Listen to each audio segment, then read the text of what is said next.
What is up, everyone? Welcome to the Gameweek 34, Double Gameweek 34 podcast, episode number 86. My name is Ryan from the Football Chatbox, and today I'm joined by the OG co-host in Rushanth and Abin. How are you both doing? I'll start maybe with Rushanth first. Rushanth, how are you doing?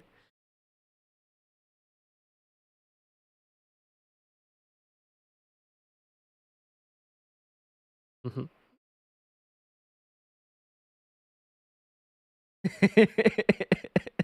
I mean,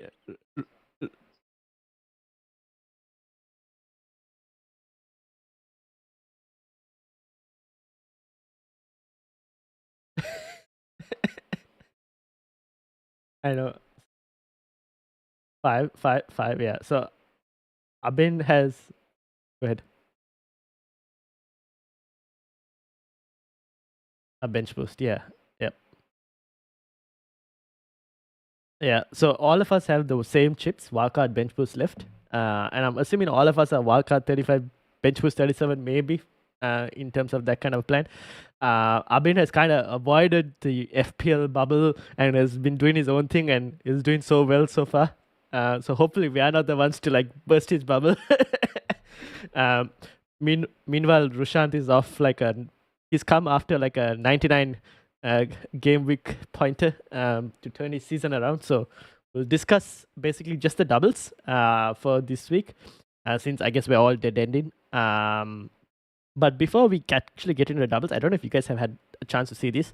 So this is from Karan, his idea basically. We basically look at like the projected expected goals that we get from this chart every week, and we've kind of checked to see whether teams are either meeting it or even the opponents, whether the opponents are meeting theirs. So if, let's say for example, United, right? For example, we'll take that. So if you can see the 100% on the XGC, that's basically any team that has faced United since game week 26 have met their expected goals. So for example, this week Sheffield United are 0.93. So Sheffield United are expected to get at least one goal against United effectively. You would expect, based on the recent data, for Sheffield United to meet that number or even beat that number potentially. And in the other way, 29% for United in terms of XG. That means since game week 26, 29% of the time we've actually met our XG. So maybe the models are kind of like predicting it higher than what we end up getting. So we're kind of underperforming in attack and underperforming in defense as well. But then if you look at Sheffield United, 14% in terms of XGC, which could probably go lower this week given that United are underperforming in attack. But that doesn't mean that Sheffield United are good defense. It just probably means that the models expect them to get battered, but they just don't get battered. So hopefully this graph kind of helps people in terms of like making decisions in terms of attackers and defenders to pick. But yeah, anything to add on this?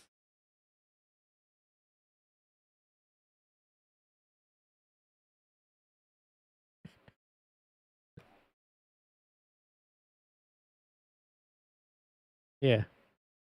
And I guess one other thing would be that is like Brighton, 0% in terms of XG. So they've literally underperformed every single time they've played since game week 26.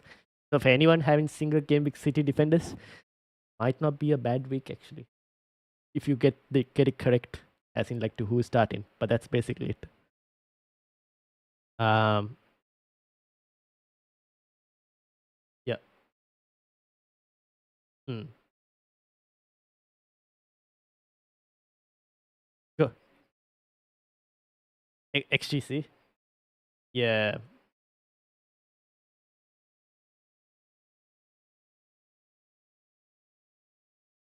Yeah. So that could be because I guess the game week 26. Yeah. Yeah. So that could be because like the opponents are expected to like concede like very little. Like where I think this week they were playing, who they playing? Luton. Luton were 0.65 projection, but they got 0.81. So in that case, it's not too hard, right? You get a goal, you kind of like meet it. So but then I guess that tells us that City's defense isn't like airtight. They tend to concede a chance where they end up losing a clean sheet. Yeah. So there are a few ways to kind of look into it, but yeah, hopefully that helps.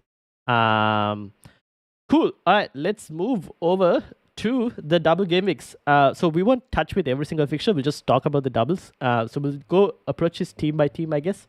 And we'll start with, who do you want, Arsenal or Liverpool? Where do you want to go first? All right, Arsenal. I've got double attack and one defense. Rushanth has. Let me have a look at your team. Yes, so you have a spot open if you wanted to go there. And then I'm looking at, yes, Abin has double defense and attack.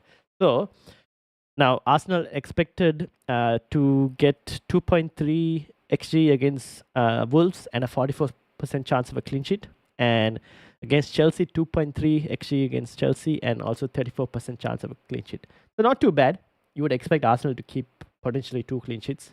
Maybe they might lose one against Chelsea, potentially. You never know. I guess I go with Rush first.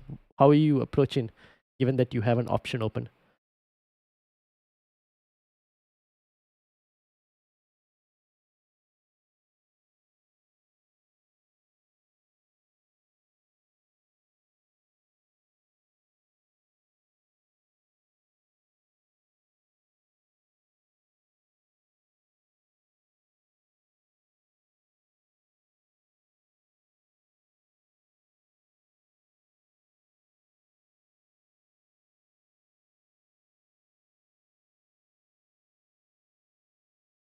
Hmm.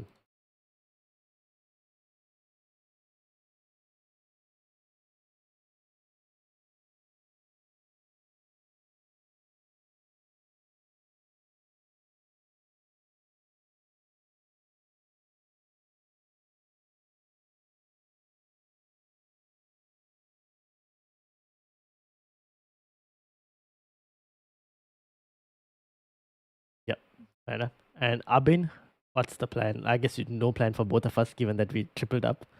Um,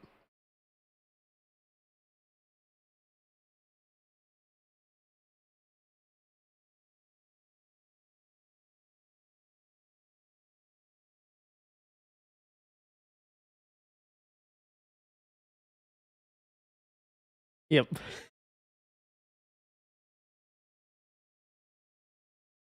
I did bring him into my team, but yeah. Yeah.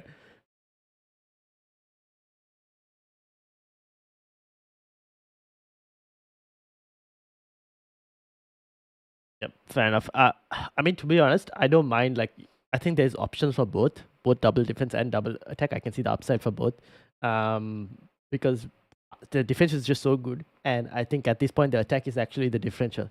So if you do end up going like a Havertz, or even a Odegaard, actually, he hasn't been mentioned too much. I think because he's yellow flagged at the moment. But his minutes are also slightly bit more certain than Havertz. But Havertz has the explosive. Like the last game against Villa, Havertz was getting on the end of a lot of chances, which he probably should have finished. But yeah.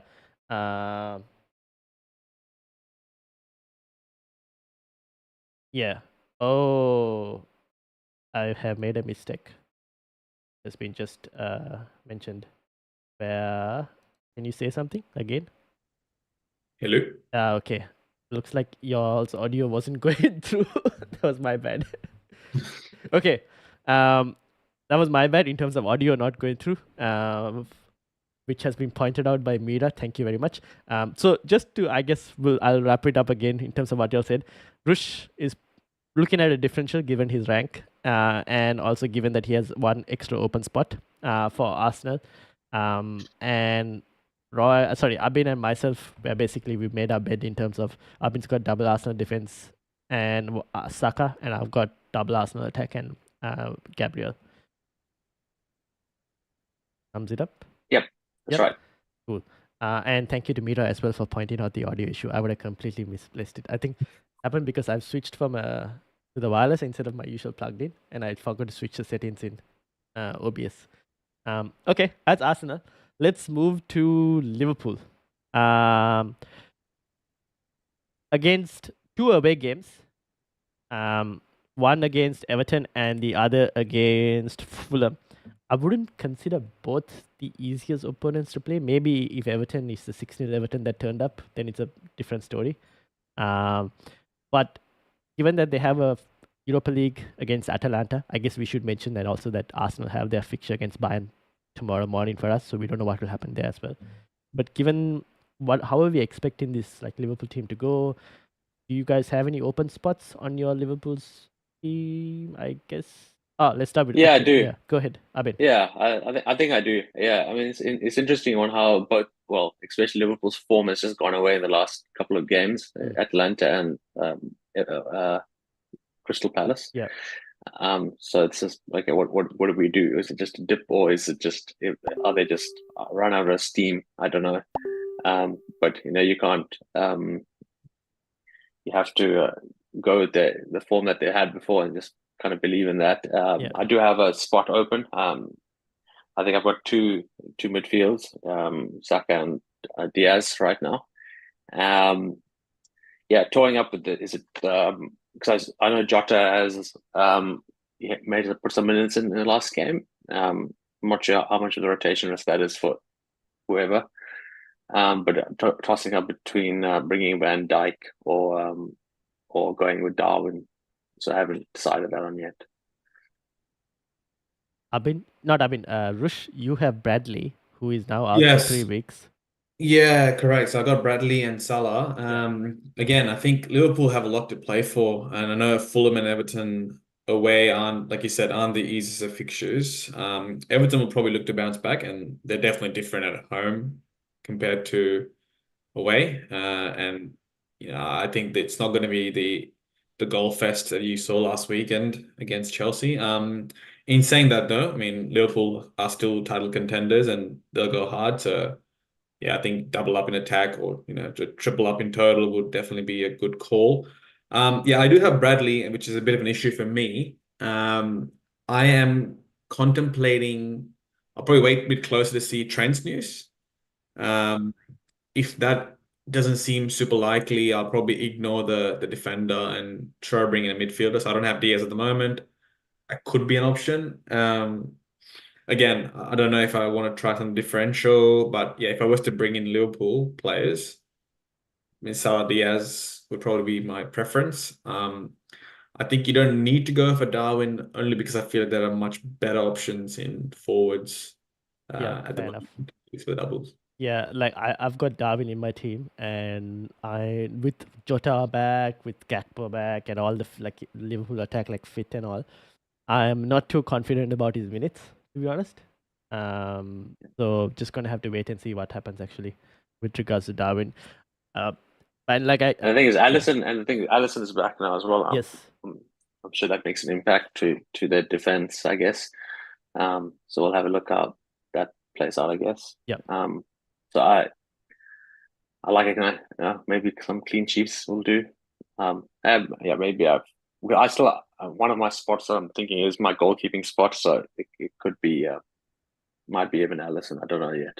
okay, fair enough. Yeah, that's true, right? Because like if you don't want to, I guess if we don't know like the status with Trent, in terms of how many minutes he'll play, just because he's just coming Yeah. after injury as well. And then they do have Gomez as well if they wanted to go somewhere there, like if they wanted to like not rush Trent immediately. And Allison probably will be the safest pick in terms of minutes over the double. Yeah. Yeah, fair enough. Cool. So that's Arsenal and Liverpool. Crystal Palace, 2 home games, West Ham and Newcastle. We got Eze on the picture over here. How are you guys tempted by any Palace players? I don't think any of us have any Palace players. What's the status? Abin, maybe start with you. Yeah. Yeah, I know. I think I did have Eze early in the season, and he just burnt me, and I just dropped value and all of that, and he got injured, and I never got rid of him somehow in the earlier part of the season. Um, yeah, it seems that they peaked a week early than we thought, and Yeah. be taking out Liverpool because I was considering Henderson as an option for defense in the goalkeeping slot, and he already got a clean sheet last week, so I'm not sure if his time has run out. I wasn't banking on the defense, but definitely from an attacking point of view, I've got Mateta already, so contemplating bringing in one of Eze or Olise if Olise is good to go. Okay, fair enough. Rush. Yeah, I mean, I think Palace both home fixtures is definitely appealing. I'll probably look into bring in at least one or two of the Palace players because, again, if you're having that dead ending in 34 and got the wildcard chip, you definitely can explore that option. And again, on free hits, which I know a lot of people are going to be doing this week as well, Palace is definitely going to be a good option. The thing with Palace is that they're not super flashy, so they're not going to be coming out on strong and scoring 3 to 4 goals. Eze is probably the best option because he's on everything, on pens and free Yeah. kicks, and he's probably on minutes as well, probably the safest option in midfield. I think he would probably even be a captaincy option this week. There's definitely a discussion for that with 2 home fixtures, and again, if you want to be a bit differential. In defense, Mitchell and Henderson, I guess, are the preferred options. I don't know if they're going to keep on the clean sheet. I mean, the game against Liverpool was just Well, I'll go quickly to the jump to the defense. This is team defense, last 6 game weeks. Now, Palace have dropped to mid-table, but they was up last week in like 4th. So maybe something to, I guess, consider. They've considered quite a bit of big chances, so I will add to that as well. But they're not a bad defense. But again, like you said, it's going to be hard to expect like 2 clean sheets. If you're lucky, I guess we're looking at like save points potentially from the keeper. But yeah, go ahead. yeah, I think Henderson's a pretty good keeper as well. So Mm. that definitely would be something that might actually help. Again, if you're looking for the double game week goalkeepers this week, I reckon he'll be up there, at least in the top 3, Yeah. along with potentially Pickford or even Raya if you don't have an Arsenal defense. But yeah, I think there's no major risks. They got 2 home fixtures. There's nothing to be concerned about. I mean, again, it's depending on your team, and if you got team requirements, and if you're already maxed out on Liverpool and Arsenal, and I think then there's a no-brainer bringing in some Palace players. Yep. Fair enough. I will add Munoz as another defensive option as well. The Palace right back. And I guess Mateta, for anyone looking for like a cheap forward spot as well, is not a bad shout for minutes. But no pens, obviously, because I think Eze is the one who's on that. But yeah, I'm also looking for, because I've got 2 free transfers. I think both of y'all potentially have 2 free transfers as well. Yeah. So yeah, probably looking to get maybe 1 or even 2 Palace players. You never know, because I'm most likely looking to get a midfielder off, probably a Garnacho off. Then maybe do a keeper transfer because try and maximize on the doubles. Cool. Then our next doubling team would be, I guess, Wolves. Yeah, okay. Wolves, Bournemouth, and Arsenal. Tough 1 fixture, good 2nd fixture. Matthias Cunha, who's done really well for Wolves this season, scored a brace as well. Unfortunately, Ant Nouri we still don't know what's the status of Ant Nouri in terms of his injury case. And then Hwang Hee-chan just came back from injury and only played a few minutes in the last game. So maybe he's not the best option. So it's effectively just Cunha at this point. And I guess if you want to go goalkeeper, Josisa, but I probably wouldn't go there. Abin? Isn't Sarabia on penalties? Is he? Yes. Is he? Yes, I think he is probably on pens. But, I think he'll be over yeah. Cunha as well, potentially, if both are on the pitch. Yeah, it's an interesting one. I haven't really spent a lot of time on Wolves, so I don't really have a firm view of if I'll go there. But I think it's between it feels like I might be full with midfield, so it's contemplating bringing Cunha in rather than Darwin because that's the only kind of option that I had at the top. But generally, nothing to defense. I did consider Saab before, but there's nothing to show for him. Yeah. Yeah, I've got Cunha already. I brought him in last week or the week before. So, I mean, I'll probably stick with him. Don't think I'll go towards another Wolves player only because of that Arsenal game is really, there's no real upside in that game. I mean, you're hoping for a lot of things. I mean, even with Cunha, I mean, at max, I wouldn't be surprised if he just gets the 2 points and, I'm just happy with that. But in saying that, I mean, Jose Sa could be an option if you need a double game week, and he's got a lot of bonus point potential with save points. The fact that Aït-Nouri is not playing obviously is a bit of a downside, because I think he would have been a good option for this week. But yeah, I mean, Hee-Chan has obviously been injured. If he was a bit fitter, could then be the possibility. something to explore.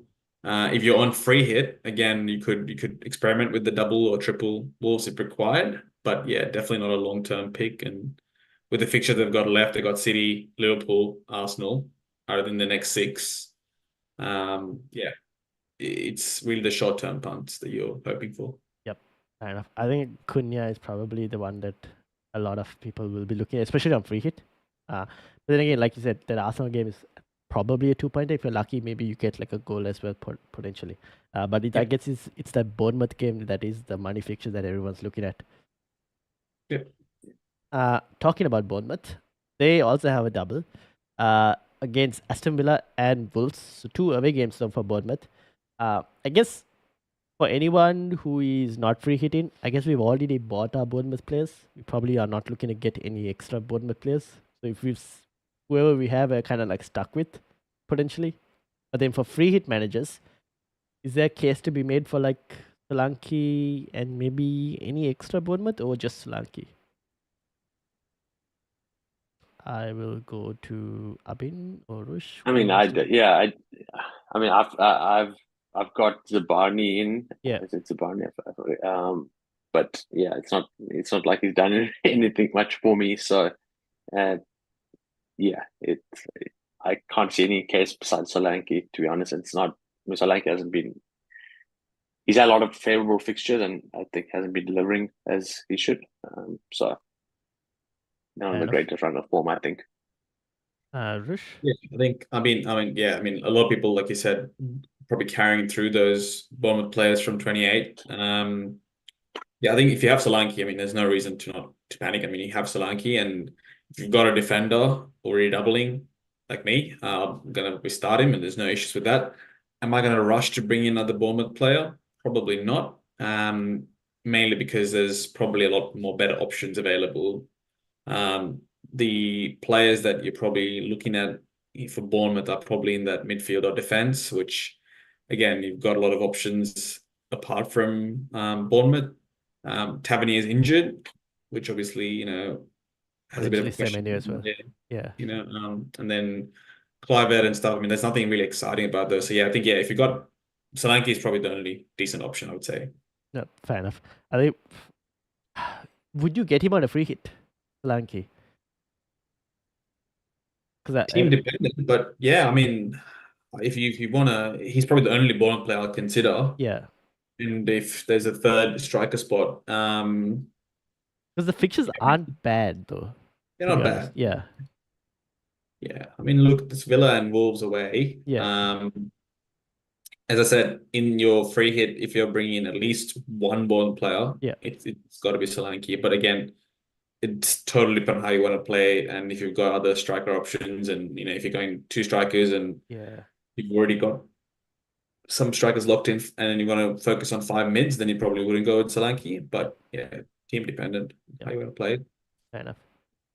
What do you mean, right? You can bet for them, right? They drew with United. They beat United. Yeah, that's true. They didn't lose to United. That's United. So you can bet on them. Yeah, bet on them doing well. Yeah. I mean, to be honest, I don't mind having Solanke in my team. All of us are looking forward to starting him. But on a free hit like Rushanth, right? It depends if you want to stack that midfield 5, which there are options to. Then it's up to whether you go basically your front line in terms of forwards. There are a couple double gaming players. You got the likes of Darwin, you got the likes of Cunha, you got Solanke as well. I guess there aren't any standout forwards who double. It's probably a way to... You probably go with Darwin or something if you're gonna, or something like that. But yeah, there's no double players that really are begging to be called for your free hit team. Yeah, it's more of the single game week forwards that are standing out more than the double game week forwards, if anything, this week. Yeah, the other thing to check is, I mean, with Bournemouth, this is interesting, is Semenyo is out this game. Yep. He's injured, and so is Tavernier. Yeah. How does that how does that impact Bournemouth's attack, I guess? Does that help Solanke or is it going to make it worse? That's a good point. Because we saw Unal come on as a sub against the United game, and he occupies that number 9 spot like purely, and then Solanke kind of has to move around. So I don't know if Semenyo is on the pitch. I think it kind of helps Solanke because Semenyo does the creativity, and also Semenyo tends to take shots as well. So in one way, it kind of helps. I guess we wait and see with regards to press conference. The only thing is, I guess Solanke ends up like taking him. He is a majority of Bournemouth's goals have come via him. So that is one positive, I guess. Yeah, I mean, I've seen Semenyo play, and you're right. Like on the right, he's a menace. He just can take on like 2 to 3 players, and then kind of leave Solanke, one on one or one on two. But yeah, I have a feeling as well they might want to play a bit more, defensive. If the fact that they don't have Tavernier and Semenyo, so yeah, that'll be interesting. So yeah, again, I have a feeling that they probably dial back a little bit and try to play a bit more conservative from the back as opposed to being attacked because they don't have that fast wing forwards. Yeah, fair enough. Okay, let's move in. I guess this is so let's talk to Everton. Now, Branthwaite went off injured. Now, I have Branthwaite. I have no idea what's the situation. I kind of have to wait and see and Sean Dice and hope he plays.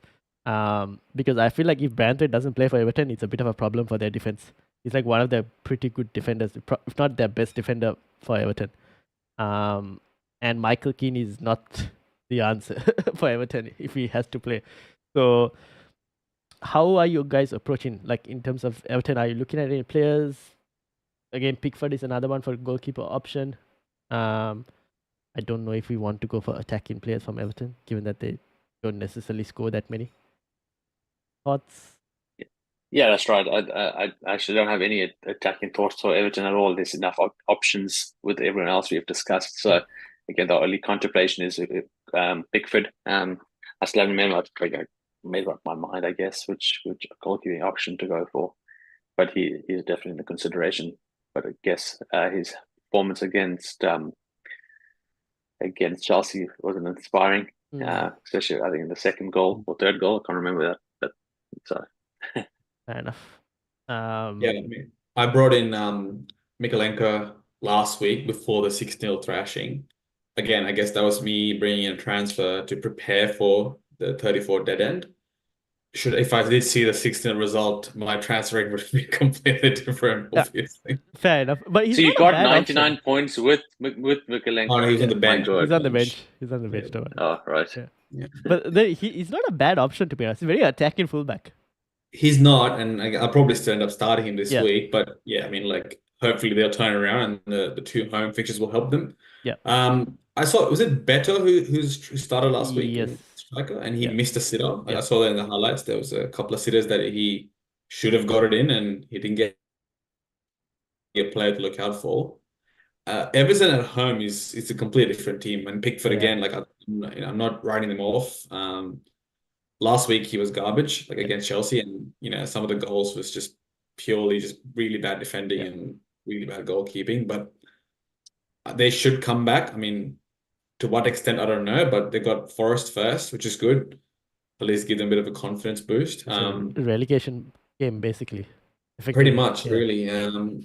There's no one again that stands out, and no one that's been in good form recently that's really calling out their name in attack.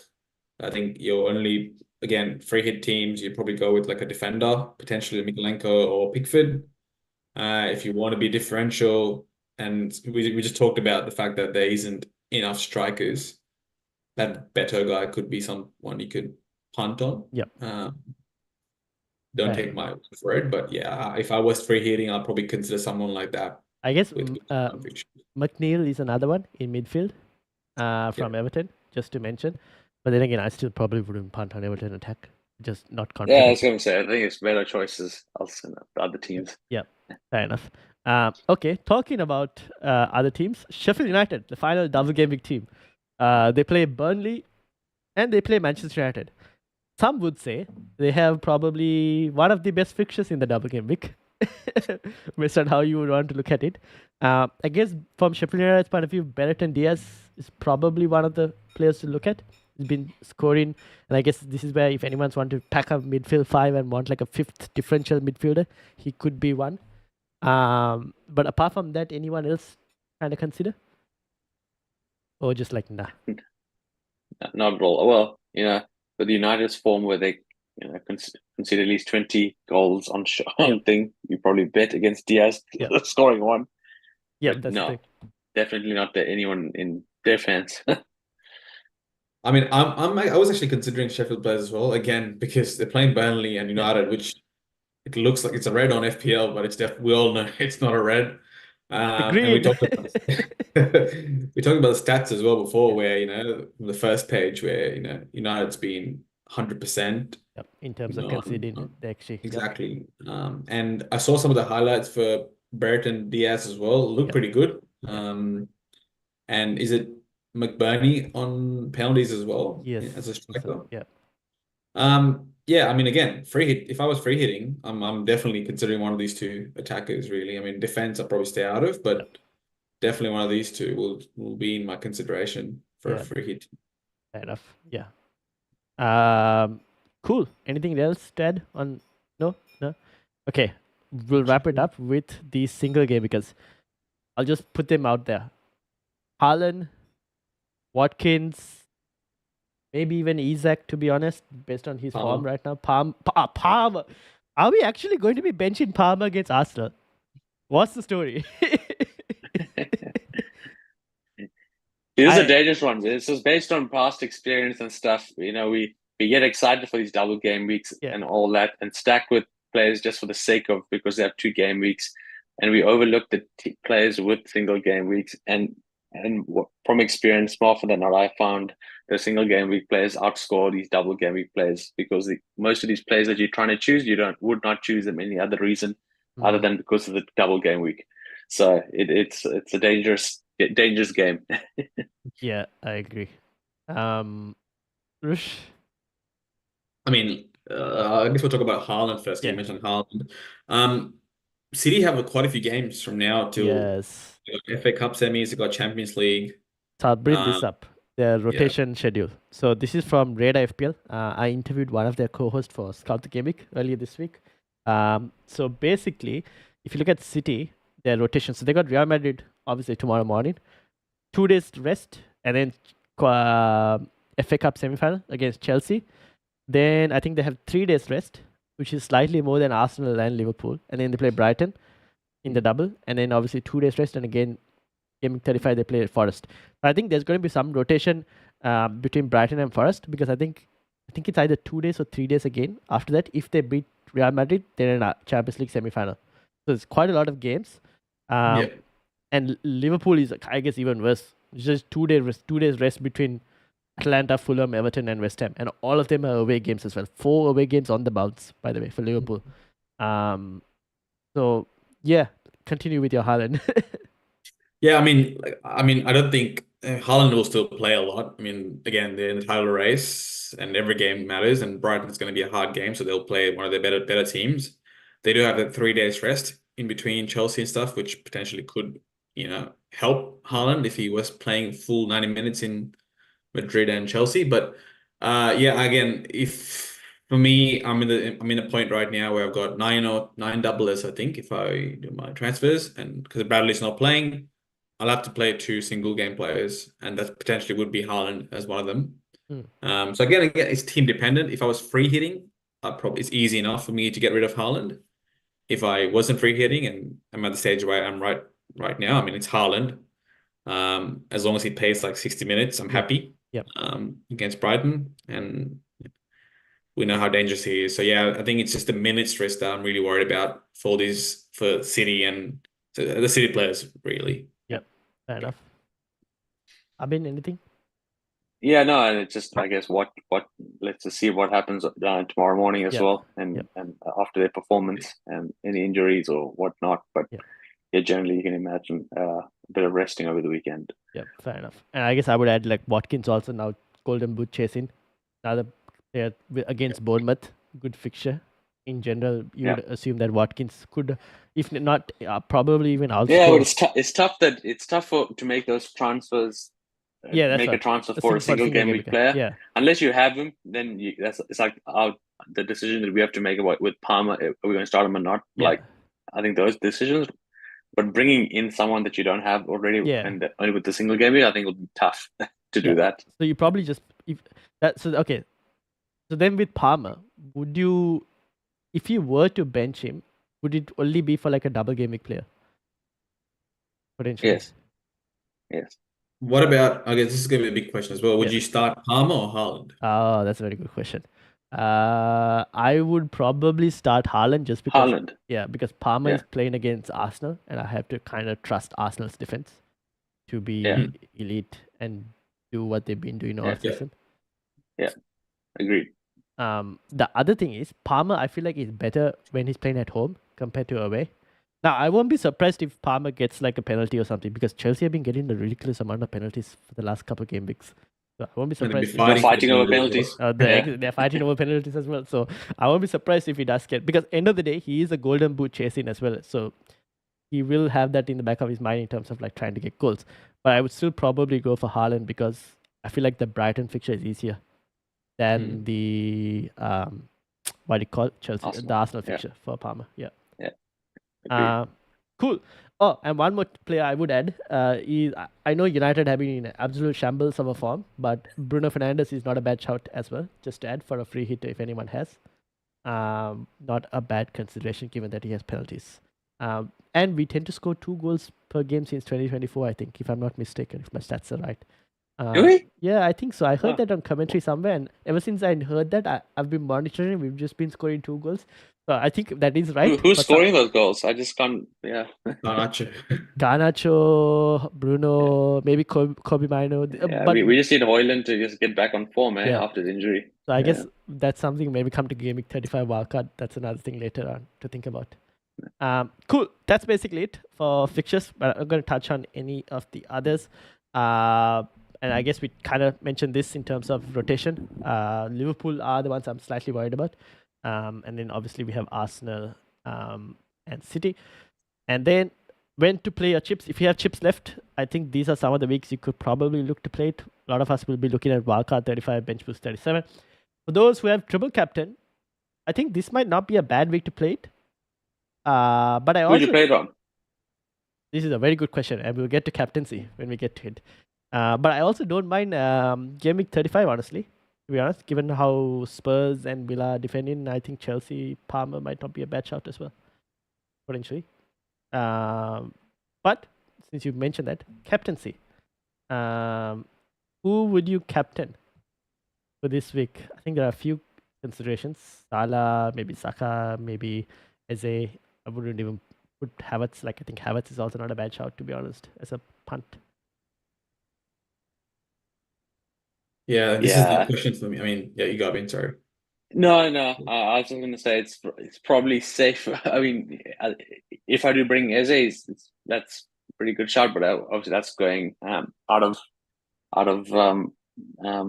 the standard of what people will be doing. I think it's safe to say that Salah will get the armband more often than not. Yeah. So, yeah, probably there for me for now. And I think sitting on that for now. Yeah. Push. Yeah, I think Salah is probably calling. I mean, we always talk about it's when you have someone like Salah on your team who's doubling, it's really hard, like money wise as well, where you want to go and captain someone cheaper. It just feels wrong. Yeah. And I think we know from past, even though Liverpool's got plenty of rotation, Salah usually plays quite a bit, and we've seen that in the past. So Yeah. he's probably going to be the most captain player, I would say. Again, we'll have to see what happens over the next couple of days as well with the other games. Yeah, European fixtures and all. Yeah. Correct. And I think that'll give you a clearer picture closer to the deadline. But as it stands, probably Salah. Yeah. But yeah, I think there's Arsenal players is not a bad shout as well. And yeah, Eze on screen is a bad shout. Yeah, I guess one thing to add is like the European fixtures now, Arsenal are level with Bayern. That could go to 120 minutes as well. So that could affect how we look at captaincy from Arsenal as well in terms of like a Saka or even a Havertz. And then Liverpool, if they're very well capable of turning around like the 3-0 deficits that they've done in Europe before. So if that tends to go like a longer, like 120 minutes or something by some miracle, then that also affects, I guess, how we're looking at captaincy. But me as a chasing person, I probably might take a punt. I feel like this is one of those weeks because Salah hasn't been on form per se. So I might actually take a punt. But I think European games will kind of impact how I go in terms of like how they perform in Europe, in terms of minutes, I would say. But yeah. Cool. All right. Last 6 game weeks, team attacks. Liverpool right on top, City second, Chelsea third, Newcastle fourth, Fulham. This is why I'm saying like Fulham might not be the easiest team, but here they are. And on the bottom, we got Brighton, Luton, Aston Villa, Wolves, and Sheffield United. Brighton right down there at the bottom. If Brantford is out injured, I have Rico Lewis on my bench. I do not mind starting Rico Lewis if Brantford is like going to miss the first game. Not against it, to be honest. Anything to add? I mean, Brighton obviously helps, Haaland's case. Yeah. Yeah, exactly. And then the Villa and Wolves away in the bottom for attack, is Solanke. Solanke's playing the two of the weaker defenses. So this is we talked about Bournemouth before. This is attack. Yeah, this is attack. Yeah, sure. So again, I mean, Zabani, if you have Zabani, stuff and yeah, helps. Defense. Here's defense. Defense. United, the worst defense at the bottom. You got Belton, Diaz. Anyone? We made it. We made it, boys. I know. Good process. Luton right there as well. Everton at the bottom. I think that affected by the thumping they got from Chelsea. But you mentioned Solanke, Aston Villa right there. Yeah, there is. Yeah. So Brighton also there in terms of defense, and then obviously on the top, Arsenal, slightly above everyone else. Look at that, like only 5 big chances in the last 6 game weeks, 3 clean sheets. Yeah. Liverpool second, Forest third, best defense. Interesting. And then City fourth, Bournemouth up there. I mean, we are maybe slightly underestimating, I guess, Bournemouth's defensive abilities, but I don't know. We'll see. They've only kept like 1 clean sheet, but yeah, they're up there. It's crazy that Burnley has a better defense than Everton, United, Villa, Sheffield. Sheffield has a record number of goals. They're even better than United. Imagine. See, I guess Sheffield, look at that mid-table defense, right? I guess that kind of goes in correlation with what we're seeing here. 14% in terms of like teams actually like against Sheffield United. So only 14% of the time they've been beaten in terms of the XG. So I guess that's something to consider, that United might actually find it very hard against Sheffield United potentially. Boys, what kind of fans are we? None of us have any United players. When are we going to be tripling up again? Ask me in like a week's time. I might not triple up still, but like ask me in a week's time. And you mean in 3 years' time, right? When the team is revamped? We'll be in another revamp after that. So. Ryan will bring McSauce. McTominay. He's our injured, leading goal scorer, isn't he? Yeah. Yeah, but unfortunately he's injured, sadly. So here we are. Rush, 99 points. Ross Barkley on the bench, unfortunately. But you got Dubravka, Gabriel, Gusto, Bradley, Gordon, 17-pointer, Palmer, 26-pointer, Salah, Saka, Solanke, Haaland, Cap, and Matheus Cunha as well. I guess you're looking with 2 free transfers, doubles potentially. Yeah, definitely. I think goalkeeper is might be one potentially, and probably another mid. I mean, all depends how I want to play it. Yeah. And I think Bradley's injury definitely is not helping me from a doublers. But I think idea is to dead end this week and then wildcard in 35 for bench boost in 37. So I think my team's relatively set for this week. Just got to get that final few transfers in. Fair enough. And then this is me, 80, Dubravka in goal. Van Dijk, who's been a disappointment ever since I bought him, sadly. They haven't kept a clean sheet in like the last 9 games or something. So I'm hoping this will be the time. Funnily enough, I would add, Van Dijk has some way of finding a goal in a double game week. Or he's done it in like the last couple double game weeks that I remember. So that's something to keep in mind. Rico Lewis, who I mentioned, if Brantford is out, I don't mind starting him, to be honest. And if Rico Lewis doesn't play for City, if he gets rotated, I have Reguilon deep against Luton if I need to go that far. Then obviously there's Salah, Palmer, Saka, Odegaard. I guess my midfield is kind of like locked. And then Darwin, Solanke, and Haaland. And this is where on the bench I have Garnacho, who probably might get sold for one of the Palace boys potentially, and I'll look to bench Palmer. And then obviously I might So do no goalkeeping change? No, I will do a goalkeeping change with the other free transfer. So I'll probably get like a goalkeeper instead of Ariola. Yeah. And look, the only single game week will probably be Haaland. Yeah. Unless Rico Lewis or Region are called on if Brantford is not available. So yeah, that's mine. And then Abin, 73 points. Dubravka, Gabriel, Ben White. I mean, there's nothing to talk about here. Like, sad days for me, but I made a horrible transfer of bringing Luis Diaz in place of Gordon. Oh. Yeah. So I had Gordon sitting there, and for some reason I thought Foden would play, and he didn't play. So I made the wrong transfer to the wrong person. So I was always going to bring Diaz in, but it should have been in place of Foden rather than Gordon. And so that burnt me a bit. I mean, at least I didn't lose too much rank. I think I went from 75 or something to 81 or whatever. So it didn't hurt me too bad, but it would have been nice. But, Did you watch Ryan's podcast last week about bringing in Diaz in? Is that why you got? That's right. I don't think I recommended selling Gordon. No. I did specifically mention, I had a Spurs fan on here as well, and he also specifically mentioned it's going to be a goal fest. Unfortunately, it was a very one-sided goal fest, but yes, it was a goal fest. It's crazy. What, 6-1 the first time, now 4-0 the second time. Yeah. So I guess you'll be looking to bring Gordon in on wildcard 35, but yeah. I don't know. We'll see. Yeah. Cool. Only if it's a home game. I've already realized he performs only at home. Yeah, his home record is insane. For some reason. Yeah. So that's basically it. Panel team. Let me actually see if I can bring the panel team up right now. Hold on. Give me a second to bring it, because the panel team has 2 free transfers as well. And kinda could do with some input. But it doesn't have the same number of double game week players that we do, I guess. Because we sometimes tend to neglect our panel team. Having said that, it's still doing pretty well. Alright, so let me try and switch. Is it the panel team's best rank so far, or was it this season? Last season the panel team came 43k. Oh, okay, that's pretty good last season. Yeah, but it's not bad this week's season. It's a 215k panel team, 75 points. Unfortunately, defense didn't perform as much. Rico, I mean, we had Bay on the bench, unfortunately, as well. But Neto, Rico Lewis, Gabriel, Ben White, Saka, Garnacho, Salah, Palmer, Solanke, Haaland, and Watkins. I feel like we should keep Watkins on this panel team. So panel team looks like this, with Bradley most likely having to go.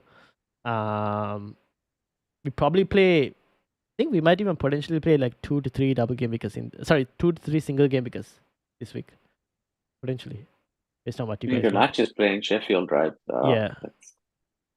So we have 2 free transfers, which we could. The one defense.